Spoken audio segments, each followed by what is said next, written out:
All right, what is going on, everyone? Darkside Phil here, and with me, as always, is John Rambo. We're in very generic garb this week. Look at this. We're both wearing like generic shirts. Yeah, we're going shopping. We're going Black Friday shopping. Get some better clothing. The hell? Spruce up our wardrobe. What the hell is this, man? With plain gray and plain black. Welcome to Smark, guys. This is actually the first time in 3 weeks that we're doing an episode, so we're very excited. But at the same time, I don't think I was saying to John literally right before the stream, if there were ever a weeks to take a hiatus, like I think this was the perfect time. It's a pretty dead time for pretty much every wrestling promotion this time of year, quite honestly, and especially when it comes to WWE, the stuff that they've been doing. They've came off of a pretty piss poor pay-per-view right into another one. We're going to talk a tiny bit about that, but we don't want to really dwell too much on, the past. What we want to do is focus on what happened on Raw this week, because there's a brand new storyline going on. Oh, yes. Leading into the new TLC pay-per-view. Brand new storyline. Guys that had matches in 2009. Yeah. All right, so Survivor Series. We just had a Survivor Series. Very quickly, we'll go over what's been going on. Big E Langston is the new Intercontinental Champion, and he's being pushed heavily as a face. That's been a change since the last time we talked, okay?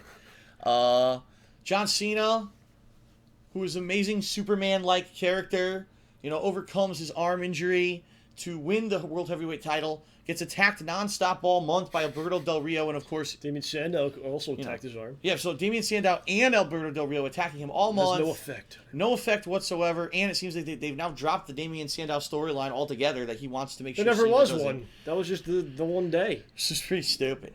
That was the one day, they buried him, and that's it. So Cena's still World Heavyweight Champion. You had Orton versus Big Show, and pretty much exactly what you thought would happen happened, where Big Show got squashed because the Authority came out and distracts him, and he's not able to pay attention. He gets surprise RKO or whatever you want to say. Okay, and that's exactly what happened. Yeah, that's like a episode of Main Event or something.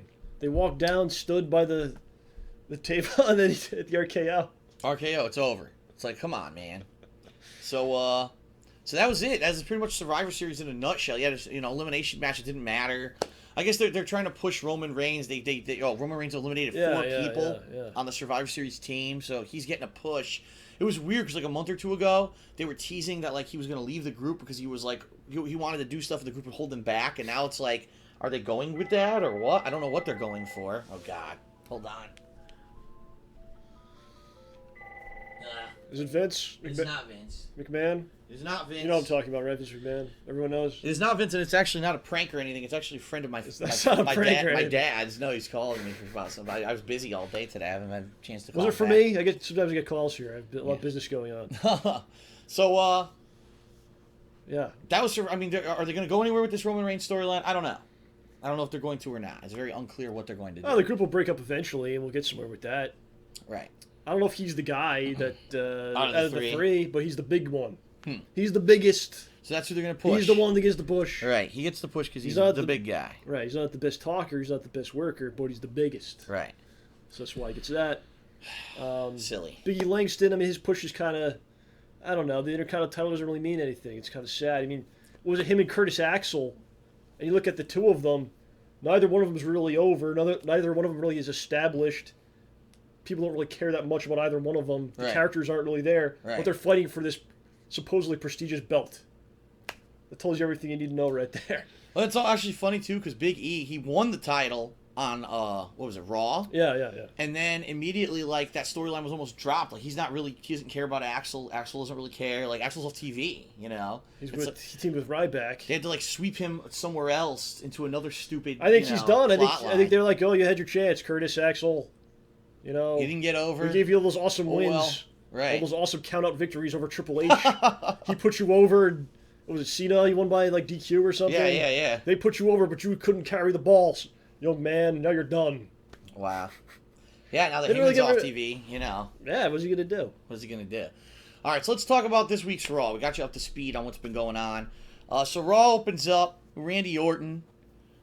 Basically Randall. Saying, I am still the champion. Blah, blah, blah. Of course, Triple H and Stephanie have to fucking come out again for like the 400th week in a row. The crowd chants for Daniel Bryan, but he's not involved in the storyline. Yeah, this is ridiculous because this is what happens. So the crowd chants for Daniel Bryan. John Cena comes out. Immediately groans from the crowd. But then he does the thing that he always does, like when Zack Ryder was over with everyone. Right. When he mentions whatever face, oh, that's my friend. Right. That's we're together, so you can cheer for me too. Right. So there's the same thing here. The crowd's chanting for Daniel Bryan, and Cena says, "Oh, well, they're chanting for Daniel Bryan because they're tired of your corporate nonsense and every week this happening." Well, why aren't they cheering for you, Cena? How come not cheering for you, John? It's like, no, they're cheering for Daniel Bryan because they want Daniel Bryan, not you, not Orton, not anyone in the ring. They want Daniel Bryan, but you won't give it to them because you're assholes. It's bizarre, man. It's bizarro land, you know. The thing that gets me, they say Daniel Bryan was the reason why ratings were down. But why is the entire crowd chant for him? Think about this. You know? Just think about it. Yeah. It well, I think sense. a lot of people that chanted for him, they knew that this was going to happen. You know, we talked about it. Right. Going into SummerSlam, go watch the episode. It was like, we want to see Daniel Bryan win. A lot of people do. But some bullshit's going to happen, and you could tell by the way they were booking it. Yep. You knew. You knew it was coming leading up to it. So, the bottom line is this. Cena challenges Randy Orton. And you're like, what? And Survivor Series is going to do worse than a lot of these by shows. far. By far, it'll... Big Show Orton? Yeah. That was your solution? That was their solution. Big Show Orton. So okay. So, so now John Cena challenges Orton to a match. He says, we'll do for titles. So one person will hold both titles. And at first it's very unclear, but later in the week they clarified, they actually interviewed Triple H, and they said this will be a title unification match because the brand extension is no longer in effect. No shit. Like, it hasn't been in effect for how many years now? And so he says there should only be one champion. The focus should be on one person as the face of WWE. You shouldn't have multiple champions. Just look at, not even from a storyline standpoint, because the storylines don't make any sense anyway. Right. So I won't even analyze it from that point. From like a business perspective, right? As a businessman, wouldn't you say, like, if we're gonna do these two titles versus each other, we'll build this up over more than like 3 weeks? Right. Just throw it out Should there. it be WrestleMania or something? You know what I mean? A huge unification match. Yeah, I mean, it's very odd. You know? It's weird the way they're doing it. And, I agree. And imagine like the flip side of this. Imagine there really was a brand extension, and the two champions have never faced each other before, and both belts are built up where both guys have held the belts for an extended period of time, and there's a debate amongst the fans who is the best one, and if they had a match, what will happen? And then all of a sudden you announce they will actually unify the belts. Right. It actually means something. Or even, but this is just shit. Look at the first time they did a title unification. You know, way back when. With Jericho. Yeah. Think about it. It was an awesome tournament. It was, you know, these 4 guys. 2 of them were still holding the titles at the time. 2 of them weren't. And you had Jericho, who was kind of the up and comer at the time. Then they involved him in the angle, and it put someone over, but it also had suspense, drama to it. You know, it wasn't just, these 2 guys that are holding the titles, they've wrestled 5,000 times before. Yeah, I mean, they're going to wrestle again, and it's going to be the same shit. Right, and that's another point. I mean, even if it was anyone else you'd say, okay, this is a hot matchup at least. The belts don't add to it. Right. But it's a hot match. But no, this is SummerSlam 2009. This was the main event. Right. Right. It was just a few years ago. Why not? Think about how awesome that would have been if they did an 8-man tournament and you had like CM Punk, Daniel Bryan, you include someone like Big E Langston, so maybe he gets a little bit of a push, and you get all these people in there. The WWE very rarely ever does tournaments. They don't like tournaments. I don't know. And if they ever do them, there's always like, 2 guys were disqualified, these guys get by. Yeah. Fucking stupid shit. Happens. Double count out, now they're both out or some I don't know, it's really shit. odd. I don't expect I expect one of 2 things here. Okay. Either no finish at all for this, no one wins, and they just take their belts back, or Randy Orton wins, and Cena's screwed. They screw him, like terribly screw him. Right. And everyone comes up, beats the shit out of him. And then they start going into the, oh my god, John Cena, he can't overcome the authority. He can't beat them. They've won. But then he enters the Rumble at number 1, and he wins the Rumble. And then, oh my god, he earned his way. They have to give him the title shot at WrestleMania, and then he goes on and beats Orton for both belts at Mania. I'm leaning towards no finish at all. But I don't know.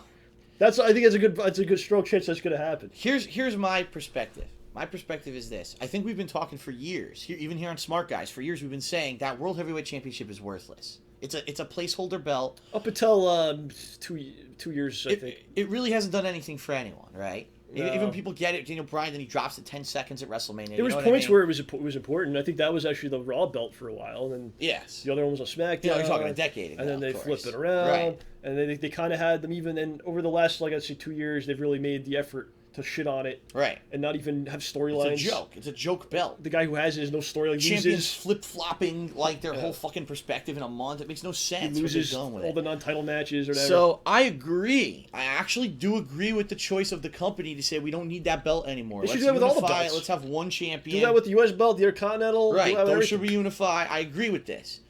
I don't agree with doing it now with the two people that you have as the champions. Because no one cares about these two anymore. Honestly, they don't. These guys have been there, done that. They've had this match before. Now, of course, it's a ladder match or whatever because they got to get the belts hanging. Who cares? We've seen this 100 times. It's nothing new, and you're doing it at one of the lowest bought pay-per-views of the year, TLC. December, no one has disposable income. Right, everyone already spent their money on. They're on Black Friday today. They're out shopping. You know, days before. That's why I think it's just they're throwing it out there. It's not really gonna have a finish. It's just gonna be a placeholder. Crappy, yeah. It's like oh my god, the controversial thing. What's gonna happen tomorrow on Raw? Watch that. I don't know. It's stupid in my opinion. We'll see where they go. They have 3 weeks to build it up. We'll see what they do. I don't like you said. Either way, either outcome I think is crap. Either the viewer gets screwed because there's no ending, or you get a crap end. If Cena's the overall champion, I don't care. If Orton's the overall champion, I don't care. So the main event, no one cares. Because the people who people care about, CM Punk, Daniel Bryan, you've pushed down into the fucking mid-card. So the people who you want to see, you don't get to see anymore because they're going to have all this shit at the top and no one cares. It's like if people want to fight this idea, it's so apparent. Like the show's about Cena. It's the show about him. It's about him and his adventures. John Cena and his friends, it's like That's what the show is, and they go, oh, no, Daniel Bryan, he's gonna win the title. They're putting him over. No, it's never gonna happen that way. Right. All right. So the first match of the night. So for those of you who haven't been following wrestling because we haven't been doing Smark Guys, Rey Mysterio made his return to the ring last week. Yeah. In a surprise return. No one thought that I didn't hear anything about this either. It was almost like we don't know when to have him come back. Just toss him out there. And so he's back, and he teams up with the Rhodes brothers to take on the Shield. And in this case, it's a really good match. All these guys. By the way, Ray's looking much better from the last time that he was around. He had a good bit of time off. I think he lost a lot of weight, and he looks good. He's doing his good spots. to see Ray. I'm a big Ray fan. I think he's up there with anybody in the. A lot of people give him crap. Oh, he does spots. He just flips. That's all he does. I mean, a guy at that size that got as far as he did, especially in the WWE world. I mean, right. And old underdog, and he actually was the champion. Extremely influential on the business. The guy's been out there for a long time. A lot of respect for the Ray. Very good. He's up there with all the icons that ever existed. Right. Yes. And he loses, of course. The Shield wins. It's okay, though, because, I don't know if they're going to build up any rivalry between these guys, but it was a good match. Everyone's doing their stuff. Roman Reigns, it's important to note, as we said, was pushed at Survivor Series, so we're wondering, he does hit the spear in this match, and you're wondering, gee, is he going to be, the guy? Is he going to be the guy that the Shield big. will be pushed? Of course pushed? He's a big dude. He'll be pushed. Michael Strahan was on Raw for some reason. I don't even know if we should talk about this because it's so horrible. You can talk about the Miz, I guess, instead. I thought they moved on from the guest host because they knew it was so bad and it was so lowly rated, and now they're back. They randomly have a guest host. Why is Michael Strahan on Raw? I don't fucking know. It's so weird. Well, talk about the Miz. Maybe was he a heel? What do you know? Now he's like a tweener almost. You don't know what he's supposed to. Because he turned on Kofi Kingston last week.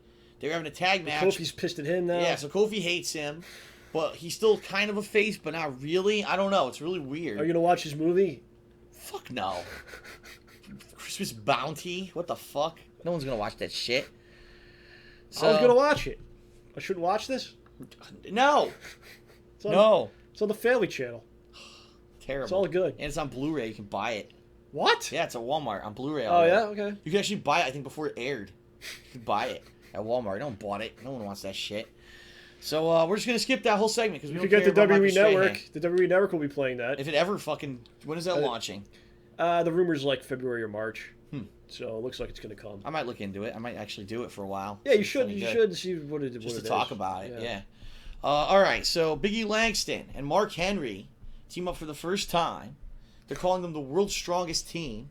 Yeah, Mark Henry's back, too. Yeah, he came back. He came back at Survivor Series. I mean, the guy... Doesn't he look weird with the shaved head? He looks like he's not as intimidating, though. Yeah.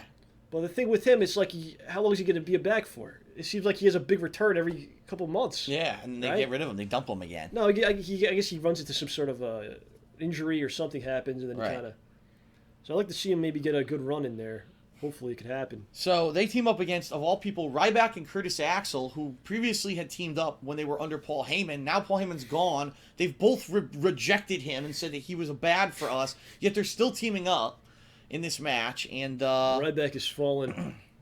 oh god, nothingness. Nothing. He's nothing. Zero now. You know, what's he gonna do? So they have a match. It's all right. Big E's kind of taking his spot in a lot of ways. You know, it seems like it. Yeah, he's getting the push now. He's getting the push where Ryback kind of got deflated. And so the faces went over in this match. It's important to note that both Big E and Mark Henry are powerlifting champions, which is kind of interesting. Mark Henry was like 1995, I think he was. Yep, and Big E's recent, I think, just a few years ago. So pretty interesting there. All right, what's obviously the worst match of the night, if not one of the worst ongoing segments ever. You got Team Total Divas against Team True Divas. They did again? In a 7-on-7 Survivor Series match. A rematch from Survivor Series for no reason at all. Zero reason to have this freaking match. And the week before this, they had a Divas musical chairs segment. It's just like, it's unbearable at this point because all they're doing is pushing their Total Divas crap. Yeah. And it's unbearable for someone who's a fan of wrestling to have to see this shit shoveled down your throat every week. You just really want to go take a shit every time you see it. Like, I get physically ill, and I have to go to the bathroom to avoid it. Because it's just terrible. It's one of the worst wrestle crap. A lot of stuff that goes on just makes you want to puke. So, it's horrible. It's a horrible match. And I believe that it ends with the Total Divas winning, which is stupid. Makes no sense. I don't know. Fuck this. And the next match, Damien Sandow and Ziggler. I thought it was disgraceful, really. I mean, both of these. You look at both of these guys, how talented they are. Sandow, he's going in the ring solid. I mean, they haven't given a lot of time to develop outside of like the comedy bit. It's but true. you see, there's something there to him. Right. Ziggler obviously was over huge with the fans. He's very gifted athletically. And then let's have them have a meaningless match. The Hamptons where they're hitting each other match. with golf clubs. Right. And stupidity. Putting each other through tables and trash cans. And those guys, I mean, those guys could do much better than that. And just a week ago, they had a similar match. Remember what was that one? It was another. I didn't even watch that. A week ago, they had almost the same match. It just wasn't that. So every week they're putting them through this match. And you just look at who these guys are. You know. Well, I think I know why they're doing it.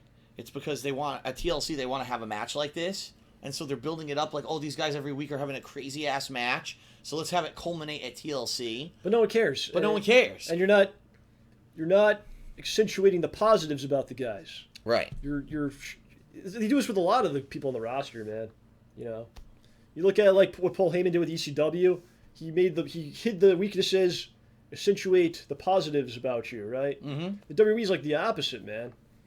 Like Daniel Bryan, they'll say on he's small, he's a troll, he looks like a troll. Yeah, he has a goat-like beard. Why are you saying shit like that? Why don't you say he's one of the best wrestlers in the world? You kind of put forth the good positive things. Right. They like tear down the talent. It's just so strange. They do this for like everyone too. Oh yeah. So speaking of tearing down the talent, let's talk about the next match of the night. CM Punk and Daniel Bryan having another, again, every pay-per-view now, they do the same match the next night. So why would you buy the pay-per-view? CM Punk, you're a skinny fat ass. So here it is. CM Punk and Daniel Bryan teaming up again against the Wyatt family. The difference here is that now Bray Wyatt is also in the match, so it's technically a handicap match. So they have a decent match. But during the match, of course, you know that the Wyatts are going to cheat. So they do. Which prompts just a melee outside the ring. All of a sudden, CM Punk gets up, turns around, and gets speared by Roman Reigns. So basically, the Shield beats the shit out of CM Punk. The Wyatt family kidnap Daniel Bryan. Now, this is the same exact plotline they did with Kane months ago. Yeah. And Kane came back as Corporate Kane. Yeah. So it's like they dropped the plotline. Well, yeah. But the question now is what's going to happen. Which is funny because Kane's a heel. And doesn't he like hire the Wyatts to do shit? And then it makes no sense. Nothing makes any sense. This is bad. This is like Aces and Eights bad, where they were kidnapping Joseph Park and all that. No one watched that because no one watches TNA. But, right. They were kidnapping Sting and all that. Right. I mean, it's just as bad. This is just as bad. Like, you look at these shows. Look at Survivor Series. Look at this. This is as bad as anything TNA has done or like WCW. You know, you could disagree with that maybe, but It's up there. It's pretty close. I agree. People will be like, oh, TNA, who watches that? I'll laugh at them. It wasn't bad enough the first time they did it. It's like, we kind of had to drop that one, so let's do it again with someone else. Oh, he was on the other half of that tag team. We'll do it with Daniel Bryan. So what happens to Bryan? They're gonna turn him into a Wyatt or something. I see one of two outcomes. Either that's number one because he already has the beard like the rest of the Wyatt family, so maybe he gets recruited as a Wyatt. I'm in the Wyatts. Or the complete oddball, which I don't think they'll do, but I had this as a theory earlier. He'll turn into corporate Bryan. He'll be like the upstanding guy. He'll shave the beard, and he'll have like a nice kept hairdo come out in like a suit. I can see that, yeah. And he'll work for the McMahons. And then Cena will have a match with Cena. Cena destroys him, and then all that. And I could see Triple H's staff, he'll make them like wash their car and shit, and he'll do it and everything. Yeah, I can see that happening. Definitely. So I could see one of the two. I don't know, but it seems like already after 1 month they've already dropped the CM Punk Bryan team up. They're seeing the best in the beard is gone. Unless Punk saves him, he's got to break into the Wyatts clubhouse. But now then what's going to happen with the Shield? Now the Shield's against CM Punk. They don't know. Nothing makes any sense. They don't know what they're doing. Nothing makes any sense. The Shield's going to break up, or they're going to turn face, and they'll fight the Wyatts, and all this stuff's going to happen. Triple H will be a face in 6 months. I just don't make sense of this. Okay, up next, The Miz had a singles match with Kofi Kingston and won. This goes back to what we were talking about earlier. Right. Who is he? Is he a face? Is he a heel? Is he a tweener? It's very hard to tell. It was about a 10-minute match. It's kind of funny they turn him heel like when his movie's coming out. Like, this guy just turned heel. We hate him. They do this with everyone. They do this with, watch his movie. So let's recap. CM Punk went heel as the champion. They released his DVD. Triple H went heel as the corporate dude. Released his DVD. The Miz has a movie coming out. They turned him heel. Like, what are they doing? Anyone with a logical fucking sense would say, "What are you doing? Stop." Yes, do it. It doesn't make any sense. All right. Yeah. We got Xavier Woods has his first debut match on Raw in a singles match. Why does he have the fucking dackles? So let's review. Why did that happen? Last week, Xavier Woods and R-Truth teamed up in a tag team match. They had a tag team match, and it was hilarious because R-Truth wrestles the entire match. At the end of the match, tags in Woods. Woods does his finisher and wins. That's the match. All right. Yeah. This week, Xavier Woods has a singles match against Heath Slater. He comes out with the Funkadactyls. And does he have the same music as... Yeah, he comes out to Brodus Clay. Why? I don't know. Like, what is going on with this guy? Like, I can understand you want to bring up a talent, but why is he having other people's gimmicks? Why is he... They think they're putting him over because he's... It's weird. People like that, so I don't know. And it's just, in addition to that, he's a very bizarre character, too. Like, he's, I don't know if you remember, he was in a tag team with Jay Lethal. Consequences Creed. Oh, that's who he is. And they were like when he was doing the Macho Man, he was, I don't know what the hell, he was supposed to be like Apollo Creed or something. Right. Yeah, that's what he was. He was supposed to be Apollo Creed. And then they had a tag team. Right. And then he was in developmental for a while. And then this is what happens. They have him down there for a long time. All these guys are down there for a year or 2 years, whatever it is. Then they bring him up. But, like, where's this guy really fit into things? Nowhere. That's the thing. They brought him up, but he's no storyline. He's just doing random matches with other people's gimmicks. It's, like, very weird. That's the depressing part. Like, this guy busted his ass, I'm sure, doing whatever the hell they had him do, build him up, making him freaking... Years, yeah. Whatever the hell he Years had of him torture. Do, licking boots and shit.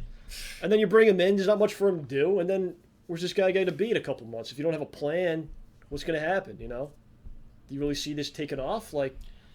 How can it take off when his gimmick is someone else's? That's my question. His gimmick is someone else's now every week. 2 weeks. First it was R-Truth, then it was Brodus. What's he going to be, Kali next week? Or, come on with Natalya? I hope it works out. We'll see. I don't know. I hope there's a plan, some kind of idea here. You already got so many other guys you're not doing anything with. You got Kofi. Right. Kofi, what was he? The Miz and all those guys in the mid-card. Right. Aren't doing much. All right, so the main event of the night was John Cena and The Big Show teaming up against Randy Orton and Alberto Del Rio. There's no Matadores? No Los Matadores. What happened to the Matadores? They'll be on SmackDown tonight. For those of you who don't know, because obviously we're not going to talk about it, SmackDown is probably one of the worst SmackDowns in human history tonight. So I recommend you don't watch it. Yeah, and you do anything. If you can take a shit for like 2 hours, there is actually, take that shit and don't watch SmackDown tonight. It's that bad. There is actually, we were talking about vomiting watching the show. There was actually on the show. There will be vomiting tonight. Yeah. There will be pretty much the most disgusting, vile things. El Torito apparently is wrestling the 3-man band by himself. What? Yeah. Did they try to get him in a net? Just don't watch SmackDown. Los Matadores versus the American Bulldogs. Pretend like it doesn't exist. The American Pitbulls versus... Oh, my God. Los Matadores. All right, so anyway. The main event, the faces go over in this, and after the match ends, Randy Orton runs in the ring with the title, blasts John Cena in the face, and the Raw goes off the air with him holding both titles up like this. As we've said, very small chance that he'll actually, end up, doing anything. I don't know. I don't like this plot line at all because of the people, not because of the plot line, because of the people involved in the plot line. That's why I don't like it. No, I mean, it's like everything they do, it's just very disappointing because it could just be so much more. And, like, I think anyone could look at it and say that, it's simple stuff, man. You want to have the title versus title, give it some time to build, promote the guys, have the belts mean more, and you do it. Right. I don't know. I don't know, man. What do I know? Okay. So, now we're going to talk about Impact Wrestling. Yeah, I didn't see it. What I've heard from the last couple of weeks of the show, they're getting back to more of a wrestling-based program. Mm-hmm. I don't know if you agree with that. You actually saw it. Well, they're getting back to more like... They got rid of the shenanigans. The Aces and Eights have been defeated. Yeah. Last week, Anderson beat Bully Ray, and basically that was the stipulation, is that if he wins, that it's the end of Aces and Eights, so they disbanded. They did some very silly stuff this week, I have to be honest. Some really silly things, because it was a Thanksgiving episode. All right, well, maybe this was more of a throwaway show. Cartoonish stuff. Yeah, because they suspended that tournament for the title. Oh, okay. They didn't even have a match this week. Well, they pretty much realized no one's watching on Thanksgiving. Right. So, they kind of got screwed. They had Halloween, they had a show, and then on Thanksgiving they had to do it too. Right. So the show opens up with Dixie Carter, still pissed at AJ, and she announces she has a chief of staff. Now, out of everyone... Yeah, I heard about this. Who would it be, you would think? Would they make the chief of staff? Rockstar Spud, who won that whatever that was, but the UK Challenge or whatever, months and months ago. I don't even remember. That was like last year. It was a year ago. Yeah. He's the new chief of staff. And obviously you can tell he's not going to be serious. It's going to be... They should have had the Blossom twins on there instead. So, all night, Dixie has appointed... Rockstar Spud to get a Thanksgiving feast together. Oh my God. Because tonight is going to be the Thanksgiving Bounty tournament where everyone's going to have a match and whoever wins the match gets to eat at the table tonight. What? Yes, I'm not kidding. That's what you win? You win a delicious Thanksgiving dinner tonight if you win your match. Okay. You should talk about maybe last week's show instead. How is the let me ask you this. Yes. They're in the new Impact Zone now, right? Mm-hmm. Did they talk about that at all? No. Or show anything? They just... We're in the Impact Zone? They're just there now. They're just there. Okay. They never really talked about it. We're in the Impact Zone. Here we go. Right. We're back. So the first match of the night was EC3, Ethan Carter III, against, of all people, who do you think they would put him up against? Rockstar Spud. Curry Man. Oh my God, he's back. Is back, and it is Christopher Daniels. It's Daniels in the suit. You could see his face and everything. So it's Christopher Daniels as Curry Man. That's cool. I like that. So he comes out dancing, right? Yeah. And he's still dancing in the ring. So Ethan Carter just attacks him, doesn't even care, beats the shit out of him, hits the finisher, it's over. So it's complete squash. Okay. So he makes it to the delicious dinner later tonight. He makes it to the table. Yes. All right, very nice. The Bromans now have a new DJ. Zima Ion is their new manager and DJ. So I don't know what they're doing. Does he wrestle? No. He's just a DJ. He's just a DJ who talks for them now. I didn't even know he did that. It's very weird. This is a bad show. They announced that's so good. They announced they're gonna have a match. You know how every Thanksgiving they have their turkey suit match? Yeah. It's gonna be the Eric Bromans against, of all people, it's gonna be Norv Furnham and Dewey Barnes, the two who have been wrestling Ethan Carter for the past month. Those guys actually got contracts or something. They're on all the time. Yeah, they're on every week now. You thought they were just brought in they're actually a one-off thing. But they're actually part of the roster. Yeah. So they're going to wrestle. That's great for them. That's great. They're going to wrestle. Velvet Sky has a match with Lady Tapa. She gets squashed by Tapa. Yeah. Obviously. Aces and Eights. So this was one of the comedy segments of the night. Aces and Eights funeral. And so they've got Mike Today, Samoa Joe, Anderson. I don't think Sting was there. I'm not positive, but I don't think Sting was there.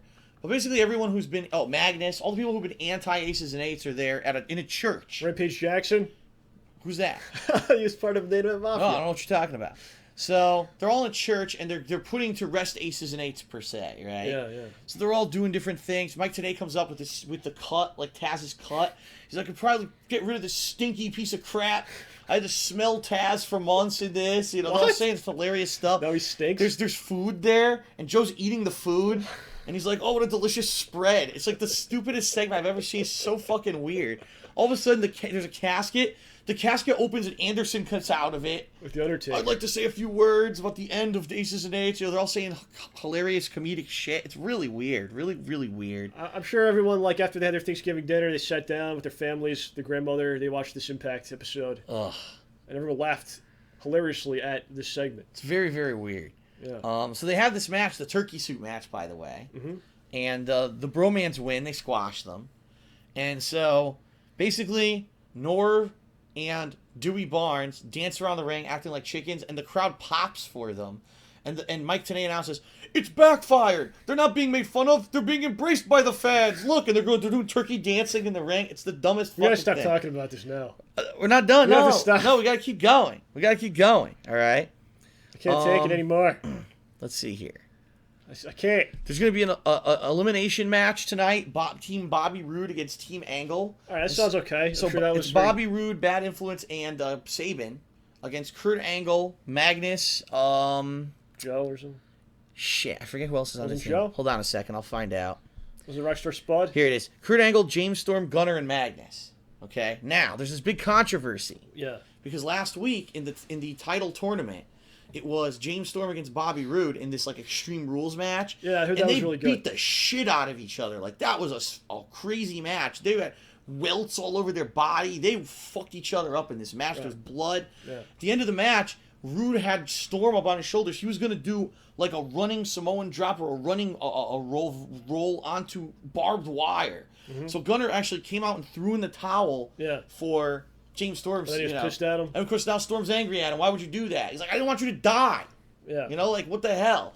So they're teasing that there's going to be eventually this plot line where the two of them are mad at each other and they're going to do stuff. You always knew that was going to happen. It's kind of sad about tag teams. This goes for like WWE too. Right. Where anyone's in a tag team, like eventually they're going to fight each other. You're like, there's no more tag teams like there used to be. Like they're like career teams, LOD. Right. You know, like or the Steiners, like they're teams. But it's good that James Storm is doing something a little not different. He's back to doing what he was doing, beating the crap out of Bobby Roode.